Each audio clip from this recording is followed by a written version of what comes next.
അന്ധയാചകൻ വഴിയരികിൽ ഇരിപ്പുണ്ടായിരുന്നു. ഇതാരാ ശ്രദ്ധിച്ചത്? ആള് നിൽക്കുവാണോ ഇരിക്കുവാണോ? നിങ്ങളൊന്ന് ശ്രദ്ധിച്ചേ, ഒരു നിമിഷം ശ്രദ്ധിച്ചേ. ഇത്രയും പേര് നിൽക്കുമ്പം, ഇത്രയും പേര് എൻ്റെ ഒപ്പം നിൽക്കുമ്പം വഴിയരികിൽ ഇരിക്കുന്നവനെ ശ്രദ്ധിക്കണമെങ്കിൽ എന്തേലും ഒരു പ്രത്യേകത വേണം. അപ്പോൾ ഈശോ ആരെയാ ശ്രദ്ധിച്ചത്? ഞാൻ ആരെയാ ശ്രദ്ധിക്കുന്നത് പറയാം. ഞാൻ ഇതിനകത്ത് നല്ല തൊലിവെളുപ്പുള്ള എത്ര പേരെണ്ണം ശ്രദ്ധിക്കും? കുറേ നേരം നോക്കി നിന്നിട്ട് പൈസക്കാരായിരിക്കും അല്ലേന്നൊക്കെ നോക്കും. ഏറ്റവും വലിയ കാറിനാരാ വന്നേ നോക്കും. ഈശോ നോക്കിയത് കാറിനാരാ വന്നേ, സ്വോത്രക്കാഴ്ച ആരാ കൂടുതലിട്ടത്, ആരാ കൽക്കുരിശ് അവിടെ പണിതത്. ഈശോ അതല്ല ശ്രദ്ധിച്ചത്. എന്നെ ശ്രദ്ധിച്ചത്?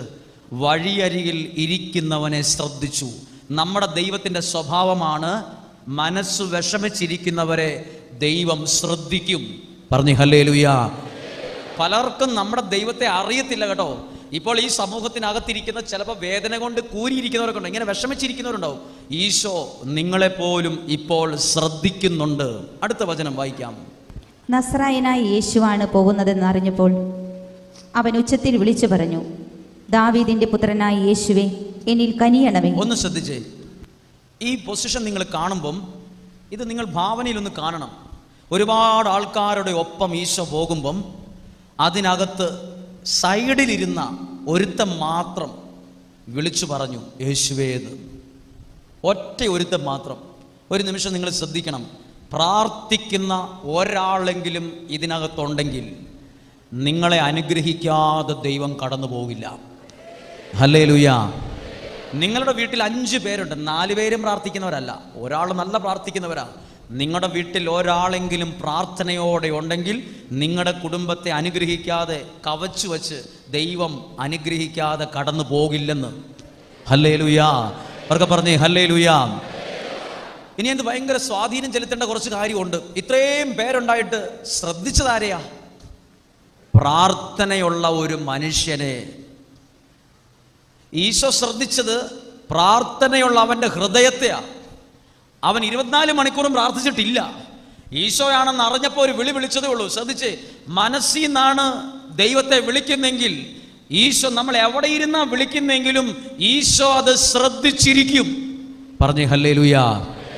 എനിക്ക് ആ ഉറപ്പുണ്ട് കേട്ടോ. 10ാം ക്ലാസ് വരെ ബൈബിൾ പോലും ഇല്ലാത്ത എൻ്റെ പ്രാർത്ഥന ദൈവം ശ്രദ്ധിച്ചിട്ടുണ്ടെങ്കിൽ ഇവിടെ ഇരിക്കുന്ന എന്നേക്കാൾ നല്ല കുടുംബത്തിൽ നിന്ന് വന്ന ഒരുപാട് എൻ്റെ കുടുംബത്തേക്കാൾ നല്ല അവസ്ഥയിലുള്ളവരാണ് ഇവിടെ ഇരിക്കുന്ന പലരും.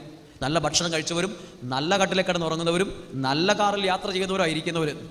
എൻ്റെ പ്രാർത്ഥന ശ്രദ്ധിച്ചെങ്കിൽ ദൈവം നിങ്ങളുടെയും പ്രാർത്ഥന എൻ്റെ ശ്രദ്ധിച്ചതിനേക്കാൾ കൂടുതൽ ശ്രദ്ധിക്കും. കാരണം ഞാൻ നിങ്ങളോട് പറയാം, ഞാൻ താമസിക്കുന്നത് കണ്ണൂർ ജില്ലയിലാണ്. എൻ്റെ വീടിരിക്കുന്ന സ്ഥലം നിങ്ങളായിട്ട് ആരോടും പറയുക, അല്ലെങ്കിൽ പറയാം. നിങ്ങൾ പറയരുത്, ആ സ്ഥലപ്പേര് അത്ര പറയാൻ കൊള്ളുന്ന സ്ഥലപ്പേരല്ല. നിങ്ങളായോണ്ട് പറയാം, ചെകുത്താങ്കുഴി എന്നാണ്. നിങ്ങൾ ആരോടും പറഞ്ഞ് പബ്ലിസിറ്റി കൊടുക്കാതിരുന്നാൽ മതി. ഈ സ്ഥലത്തിന് ചെകുത്താങ്കുഴി എന്നുള്ള പേര് വരാൻ കാരണം അവിടെ 4 വീട്ടുകാരേ ഉള്ളൂ. അന്നും ഇന്നും ഒരു വീട്ടിൽ താമസമില്ല. അഭിവന്ദ്യ തിരുമേനി കുറച്ച് വർഷം മുമ്പ് ധ്യാനിപ്പിക്കാൻ പോയ സ്ഥലം കുടിയാമ്പല. അവിടെ താമസിപ്പിക്കുന്ന ഒരു ചേട്ടൻ്റെ വീടാണ് ഒരു വീട്. 3 വീട്ടിലെ ആൾ താമസമുള്ളൂ. 4 വീടേ ഉള്ളൂ. അതിനപ്പുറത്തേക്ക് ഒരു 60-70 ഏക്കർ സ്ഥലമാണ്. വീടില്ല. അപ്പോൾ ഈ വീട്ടിലേക്ക് വഴി പോലും ഇല്ല. ഒരു ബൈക്ക് പോലും ഇറങ്ങുന്ന വഴിയില്ല. ഒരു കുത്തനെയുള്ള ഇറക്കവും ഒരു കയറ്റവും പിന്നത്തെ കുഴിയിലാണ് വീട്. അപ്പോൾ ഈ കുഴിയിൽ ഞാൻ 5ാം ക്ലാസ് തൊട്ട് അവിടെ താമസിക്കാൻ തുടങ്ങി. വേറെ സ്ഥലത്തുനിന്ന് വിറ്റു വന്നതാണ് ഞങ്ങളവിടെ. അപ്പോൾ അവിടെ ചെല്ലുമ്പോഴാണ് അറിയുന്നത് ഈ സ്ഥലത്തിൻ്റെ പേര് ചെകുത്താങ്കുഴി എന്നാണ്. കാരണം അത് വാറ്റും കുടിയുടെ ഒരു കേന്ദ്രം. അവിടെ ചെന്നപ്പോഴാണ് ഞാൻ ഈ ചാരായം വാറ്റുന്നത്, ഇതിൻ്റെ എല്ലാ കാര്യങ്ങൾ കണ്ടതും. എവിടെ ചെന്നാലും ഇത് കാണാൻ പറ്റും. അവിടെ പോലീസോ എക്സൈസോ ഒന്നും വരാത്തൊരു സ്ഥലമായിരുന്നു. അപ്പോൾ അവിടെ ചെന്നപ്പോൾ കണ്ടുപിടിച്ച ഒരു കൂട്ടരാണ് ഏക്കമുട്ടിയ കുടിയന്മാർ. നിങ്ങൾ കണ്ടിട്ടുണ്ടോ അങ്ങനെയുള്ളവരെ? ഞങ്ങളുടെ നാട്ടിൽ പറയുന്നത് അവർ കുടിച്ച് ഏക്കമുട്ടിപ്പോയി എന്ന് പറയും. എന്താ ഏക്കമുട്ടിപ്പോയി എന്ന് പറഞ്ഞാൽ അറിയാമോ? കുടിച്ച് ആന്തരിക അവയവങ്ങൾ മുഴുവൻ കത്തി തീർന്നു, പുറമേ മാത്രമേ ഉള്ളൂ. അവർ ചുമയ്ക്കുമ്പം പോലും പിടികിട്ടും. ആ ചുമയിൽ നിന്നാണ് ഏക്കമുട്ടിയ കുടിയനാണോ എന്ന് അറിയാൻ പറ്റുന്നത്. എനിക്ക് അഭിനയിക്കാൻ അറിയില്ല, എന്നാലും ഞാനത് ഒന്ന് പഠിച്ചിട്ടുണ്ട്, കുറച്ച് കാണിച്ചു തരാം. ഏക്കമുട്ടിയ കുടിയന്മാർ ചുമയ്ക്കുന്നത് ഇങ്ങനെയാണ്. ചുമയ്ക്കുമ്പോൾ തന്നെ അവർ ഇങ്ങനെയായി പോകും. അവർ ചുമയ്ക്കുന്ന ഏകദേശം ഇങ്ങനെയാണ്. അങ്ങ് കൂനിപ്പോവും. അവർ പലരും മരിച്ചുപോയി. അപ്പോൾ ഇത് വാറ്റും കൂടിയുടെയും കേന്ദ്രമായതുകൊണ്ട് നാട്ടുകാരിട്ട പേരാണ് ചെകുത്താങ്കുഴിയെന്ന്. ചെകുത്താങ്കുഴിന്ന് സെമിനാരിൽ പോവാന്ന് പറഞ്ഞപ്പോൾ എൻ്റെ കൂട്ടുകാരൻ ചോദിച്ചു, എടാ ഈ കെട്ട സ്ഥലത്തൊന്നും സെമിനാരിയിലൊക്കെ എടുക്കുമോന്ന്. അപ്പോൾ അവനിട്ട പേരെന്നാ?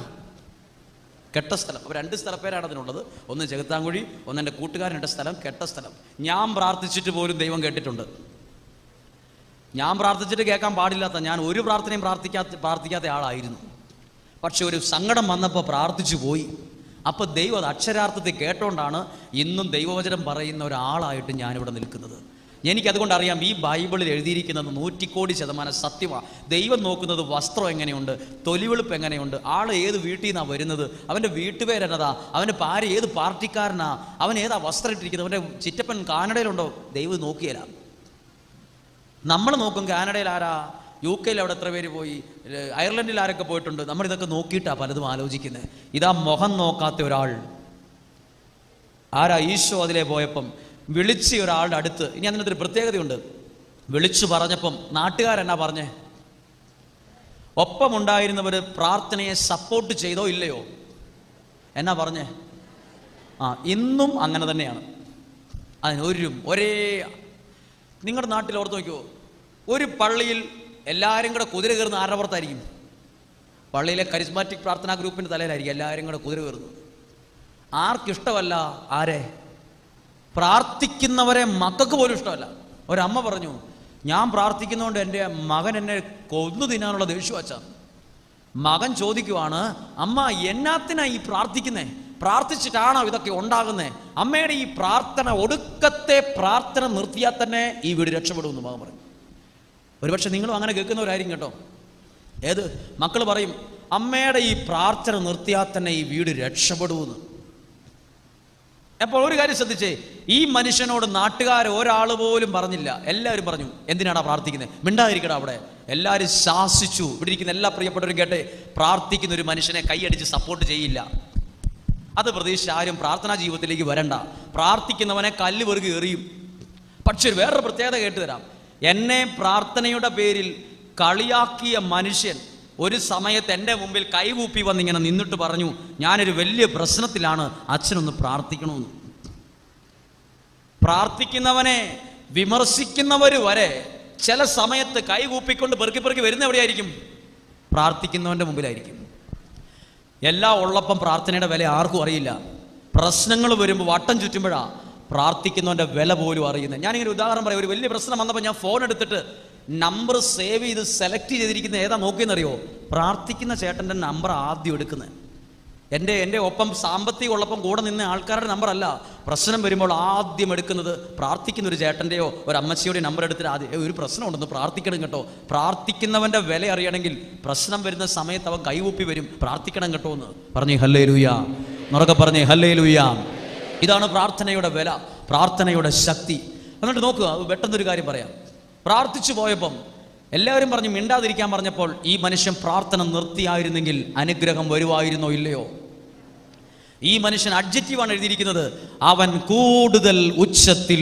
അപ്പോൾ ഒരു കാര്യം കേട്ടെ, ഉച്ചത്തിൽ പ്രാർത്ഥിക്കുന്നത് പൊട്ടത്തരമല്ല. ഇതാ ഈ മനുഷ്യൻ ഈശോ അതിലേക്ക് കടന്നു പോകുമ്പോൾ സാധാരണ പോലെ വിളിച്ചാൽ പോരെ, ഈശോ എന്ന് വിളിച്ചാൽ പോരെ. എഴുതിയിരിക്കുന്നത് അവൻ കൂടുതൽ ഉച്ചത്തിൽ. അപ്പോൾ ഉച്ചത്തിലുള്ള പ്രാർത്ഥനയും സ്വർഗത്തിലെ ദൈവം ഇഷ്ടപ്പെടുന്ന പ്രാർത്ഥനകളിൽ ഒന്നാണ്. ഒന്നുറക്കെ പറഞ്ഞേ ഹല്ലേലൂയാ, ഒന്നുറക്കെ പറഞ്ഞേ ഹല്ലേലൂയാ. ഉച്ചത്തിൽ പ്രാർത്ഥിച്ചു. ഇനി അതിനകത്ത് ഏറ്റവും വലിയ അത്ഭുതം എന്നാന്ന് കേട്ടോ, വേഗത്തിൽ പറയുകയാണ്. ഇവന്റെ വിളി കേട്ടിട്ട് ആരവിടെ നിന്നു? സർവശക്തനായ ദൈവം ഭിക്ഷക്കാരൻ്റെ ഒച്ചയുടെ മുമ്പിൽ നിന്നു എന്ന് പറയുന്നത് അത്ഭുതമല്ലേ? ഇപ്പോൾ ഈ ധ്യാനം കഴിഞ്ഞ് നിങ്ങൾ പോകുമ്പോൾ അപ്പുറത്തെ ടൗണിൽ ഇരിക്കുന്ന ഒരു ഭിക്ഷക്കാരൻ നിങ്ങളെ വിളിച്ചാൽ നിങ്ങൾ നിൽക്കുമോ? ഈശോയുടെ വേഗത്തിൽ പോകും, എന്തോ പരിപാടി ഉണ്ടെന്ന് പറയും.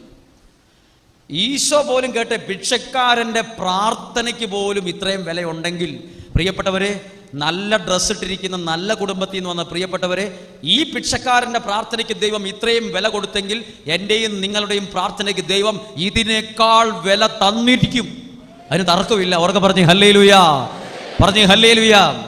ഞാൻ ഈ പറയുന്നത് എൻ്റെ ഫീലിംഗ് അല്ല, എൻ്റെ ബോധ്യമാണ്. ഞാൻ ഈ പറഞ്ഞ എൻ്റെ ഫീലിംഗ്, എനിക്ക് പെട്ടെന്നൊരു കുളിര് പോരുകൊണ്ട് ഈ വചനം വായിച്ചപ്പോൾ ഒരു കുളിര് വന്നു എന്ന് പറയാൻ വേണ്ടി ഒരു ഫീലിംഗ് അല്ല ഞാൻ പറയുന്നത്. ഇതെൻ്റെ ഹൃദയത്തിനകത്ത് ബോധ്യമാണ്. യൂട്യൂബിൽ സെർച്ച് ചെയ്തപ്പോൾ കിട്ടിയതല്ല, ഗൂഗിളിൽ സെർച്ച് ചെയ്ത് പ്രാർത്ഥന എന്ന വിഷയം സെലക്ട് ചെയ്തപ്പോൾ എന്നെ ആരോ നോട്ട് എഴുതി വെച്ച് കിട്ടിയതല്ല. ഇതെൻ്റെ ബോധ്യമാണ് ഞാൻ പറയുന്നത്. നമ്മൾ എവിടെ ഇരുന്ന് വിളിച്ചാലും കേൾക്കുന്ന ഒരു ദൈവമുണ്ട്. ഇനി നിങ്ങൾ ആ കേട്ട സ്ഥലം ഒന്ന് ഒരു സിനിമയിൽ കാണുന്ന പോലെ ഒന്ന് കണ്ടു നോക്കിയേ, ഒരു ഫിലിമായിട്ട് കാണുന്ന പോലെ. ഈശോ നിന്നപ്പം എത്ര പേരവിടെ നിന്നു? വലിയ ഒരു ജനാവലി അവിടെ നിൽപ്പുണ്ട്. അതിനകത്ത് ആരൊക്കെയുണ്ട്? വിമർശിച്ചവരുണ്ട്, കളിയാക്കിയവരുണ്ട്, എല്ലാവരും ഉണ്ട്. ഇനി ഈശോ അവിടെ നിന്നിട്ട് പറഞ്ഞത് എന്നാണെന്നറിയോ? അവനെ ഇങ്ങോട്ട് വിളിക്കാൻ. അവൻ ഇതിലേ കൂടിയാ വന്നേ. അവൻ വിളിച്ചപ്പം എതിലേ കൂടിയാ വന്നേ? എല്ലാവരുടെയും പുറകെ കൂടെയാണോ വന്നത്? മുന്നിൽ കൂടിയാണോ? പുറകെ കൂടിയോ? മുന്നിൽ കൂടെ. ഒന്ന് ശ്രദ്ധിച്ചേ, പ്രാർത്ഥനയുള്ള മനുഷ്യനെ ദൈവം ഇപ്പൊ എതിലേ കൂടിയാ നടത്തിയേ? എതിലേ കൂടിയാ? പ്രാർത്ഥിക്കുന്നവനെ ദൈവം പുറകെ നിൽക്കുക. ഈ മാന്യന്മാർ മുഴുവൻ പുറകെ നിൽക്കുക. എന്നാണ് അത്ര ഇത് ഒച്ച എടുക്കേണ്ട കാര്യം എന്നാണെന്നാ ചോദിച്ചാൽ ഇത്രയും നേരം വിമർശിച്ചവരെ അല്ല മുന്നിൽ കൂടെ നടത്തിയേ. ഒരു കാര്യം കേട്ടെ, ഇത്രയും നേരം ഭിക്ഷ എടുത്തോണ്ടിരുന്നവൻ ഇതാ എല്ലാവരുടെയും മുന്നിൽ കൂടെ ദൈവം നടത്തി. പ്രാർത്ഥിക്കുന്നവരും പ്രാർത്ഥനയിൽ മടുപ്പ് തോന്നുന്നവരും കേട്ടോ, പ്രാർത്ഥിക്കുന്ന നിങ്ങളെ വിമർശിച്ചവർ പോലും നോക്കി നിൽക്കുമ്പം മുന്നിൽ കൂടെ നടത്തും. ഒരു കാര്യത്തിലല്ല, എല്ലാ കാര്യത്തിലും. സാമ്പത്തിക കാര്യത്തിലും, എഡ്യൂക്കേഷന്റെ കാര്യത്തിലും, അഭിമാനത്തിന്റെ കാര്യത്തിലും, കുടുംബത്തിന്റെ കാര്യത്തിലും ദൈവം നിങ്ങളെ ആരുടെയും പുറകെ നിർത്തിയല്ല, മുന്നിൽ കൂടെ നടത്തും. നമ്മുടെ ദൈവത്തിന്റെ ഒരു പ്രത്യേക സ്വഭാവമാണ് മുന്നിൽ കൂടെ നടത്തുന്ന ദൈവം. പറഞ്ഞേ ഹല്ലേലൂയ. ഒരു കരം ഉയർത്തി ഉറക്കെ പറഞ്ഞേ ഹല്ലേലൂയ, ഹല്ലേലൂയ. മുന്നിൽ കൂടെ നടത്തി. ഈ മുന്നിൽ കൂടെ നടക്കുന്നത് ആരൊക്കെ കണ്ടു? 10 പേരാണോ കണ്ടേ? ആയിരക്കണക്കിന് ആൾക്കാർ കണ്ടു. ഇവിടെ ഇരിക്കുന്ന നിങ്ങൾ ദൈവവചനം കേൾക്കാൻ വേണ്ടി 6 മണി തൊട്ട് ഒരുങ്ങി സമയവും എല്ലാം മാറ്റിവെച്ച് ഇവിടെ ഇരിക്കുന്നില്ലേ? നാളെ നിങ്ങളോട് ചിലർ പറഞ്ഞിട്ടില്ലേ എന്നാ കാണിക്കാനാ ധ്യാനത്തിന് പോകുന്നേ? എല്ലാ ദിവസവും നിങ്ങൾ ഈ പോക്കാണല്ലോ എന്നൊക്കെ ചോദിച്ചവർ തന്നെ 5 വർഷം കഴിഞ്ഞിട്ട് അവരുടെ മുമ്പിൽ കൂടെ ദൈവം നമ്മുടെ എല്ലാ കാര്യങ്ങളിലും മുന്നിൽ കൂടെ നടത്തും ദൈവം. അതൊക്കെ ഒരു സീക്രട്ട് ഉണ്ട്, രഹസ്യമുണ്ട് കേട്ടോ. എന്തൊക്കെ ഒത്തിരി കാര്യമുണ്ട്. ഇതൊക്കെ ചുമ്മാ എഴുതി വെച്ചിരിക്കുന്നതല്ല, നടത്തി. എന്നിട്ട് അവനോട് ചോദിച്ച ചോദ്യം എന്നാന്ന് കേട്ടെ? ചോദിക്കുകയാണ്, നിന്റെ ആഗ്രഹം എന്നാന്ന്. ആരോടാ ചോദിച്ച ആഗ്രഹം എന്നാന്ന്? ഇവിടെ ഇരിക്കുന്ന നിങ്ങൾക്ക് എല്ലാവർക്കും ആഗ്രഹം ഉണ്ടെങ്കിൽ ഒരാഗ്രഹം ഇവിടെ ഉണ്ട്. മിനിമം ഒരു 800 കാറെങ്കിലും വേണമെന്ന് ആഗ്രഹമുള്ളവരാ പലരും. ഒരു കാറെങ്കിലും മേടിക്കണമെന്ന് ആഗ്രഹമില്ലാത്ത ആരുമില്ല. ഈശോയുടെ കൂടെ ഉണ്ടായിരുന്ന ആൾക്കാർക്ക് മുഴുവൻ ആഗ്രഹമുണ്ട്. പക്ഷെ ആരോടെങ്കിലും ചോദിച്ചു ആഗ്രഹം എന്നാന്ന്? ഒറ്റ ഒരാളോടെ ചോദിച്ചുള്ളൂ ആഗ്രഹം എന്താണെന്ന്. ആരോടെ ചോദിച്ചുള്ളൂ? എന്നാൽ ഒരു കാര്യം ശ്രദ്ധിച്ചേ, പ്രാർത്ഥിക്കുന്നവൻ്റെ ചങ്കിനകത്തിരിക്കുന്ന ആഗ്രഹത്തിന് പോലും എവിടെ വിലയുണ്ട്? ആരുടെ മുമ്പിൽ? ദൈവസന്നിധിയിൽ വിലയുണ്ട്. മറക്കരുത്. പ്രാർത്ഥിക്കുന്ന ഒരു അമ്മ ആഗ്രഹിക്കുക, എൻ്റെ മകൻ ഒരു ഡോക്ടർ ആയിരുന്നെങ്കിൽ, എൻ്റെ വീടിൻ്റെ ബുദ്ധിമുട്ടൊന്നും മാറിയിരുന്നെങ്കിൽ. ആരാഗ്രഹിക്കുന്നറിയോ? പ്രാർത്ഥനയുള്ള ഒരമ്മ. ഒരാളുടെ ചങ്കിനകത്തിരിക്കുന്ന ആഗ്രഹത്തിന് പോലും വിലയുണ്ട്. ഈശോ നാട്ടിലുള്ള എല്ലാവരോടും നിന്റെ ആഗ്രഹം എന്നാന്ന് ചോദിച്ച് നടക്കുന്ന ആളല്ലായിരുന്നു. പക്ഷെ പ്രാർത്ഥിക്കുന്നവനോട് ചോദിച്ചു ആഗ്രഹം എന്നാണെന്ന് ചോദിച്ചെങ്കിൽ ഇവിടെ ദൈവവചനം പ്രാർത്ഥിക്കാൻ വന്നിരിക്കുന്ന ഓരോരുത്തരോടും ഈശോ ചോദിക്കും, നിങ്ങളുടെ ആഗ്രഹം എന്താണ്? നിങ്ങളുടെ ആഗ്രഹം എന്നാണ്? പ്രാർത്ഥിക്കുന്നവന്റെ ഹൃദയത്തിനകത്തുള്ള ചെറിയ ആഗ്രഹത്തിന് പോലും ദൈവത്തിന്റെ സന്നിധിയിൽ വലിയ വലിയ വലിയ വിലയുണ്ട്. പറഞ്ഞേ ഹല്ലേലൂയ. അവർക്ക് പറഞ്ഞേ ഹല്ലേലൂയ. ഇനി അവന്റെ ആഗ്രഹം അവൻ പറഞ്ഞു. എന്നാ പറഞ്ഞറിയോ? എൻ്റെ കണ്ണിനൊന്ന് കാഴ്ച കിട്ടണം. അന്നേരം ഈശോ പറഞ്ഞു, നിന്റെ കണ്ണിന് കാഴ്ച ലഭിച്ചിരിക്കുന്നു. ഒരു കാര്യം ശ്രദ്ധിക്കണം ഇതിനകത്ത്, എല്ലാവരുടെയും മുമ്പിൽ നടത്തിയതും അവനെ ഉയർത്തിയതും എല്ലാവരും അഭിമാനത്തോടെ നോക്കാൻ ഒറ്റ കാരണമുള്ളൂ. എന്താ കാരണം? അവൻ്റെ ഒരു കുഞ്ഞു പ്രാർത്ഥന. പറഞ്ഞേ ഹല്ലേലൂയ.